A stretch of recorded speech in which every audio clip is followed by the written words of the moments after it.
রান্নাটা হচ্ছে মেয়ে ছেলেদের একটা বিশেষ জিনিস, যাকে আমরা না করলেই নয়। কেন কি, যাদের ঘরে খেতে পছন্দ করেন তাদের রান্নাটা কিন্তু একদমই মাস্ট। ভালো করে অনেক কিছু দিয়ে রান্নাবান্নাটা করতে হবে। তো চলুন দেখে নেওয়া যাক আজকে কী কী রান্না হয়েছে ঘরে, দেখাতে যে আপনাদের আজকে কী কী রান্না করেছি।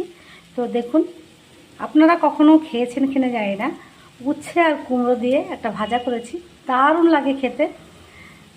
আপনারাও চেষ্টা করবেন। আর এই যে আমার শাক ভাজা হয়ে গেছে। তো এই যে আমি ডাঁটা শাক বলে কেউ, বা অনেকে বলে নোটে শাক, তো সেটা একটু বানিয়ে নিয়েছি। আর আজকে হচ্ছে এই যে কাতলা মাছের মাথা দিয়ে চাল কুমড়োর ঘন্ট। তো দারুণ টেস্টি ও সুস্বাদু হয়ে থাকে এই রান্নাগুলো।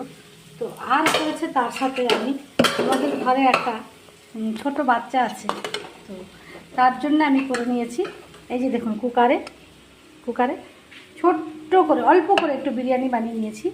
আর আমাদের জন্য সাদা ভাত, আর তার জন্যে একটা ডিম অবশ্যই।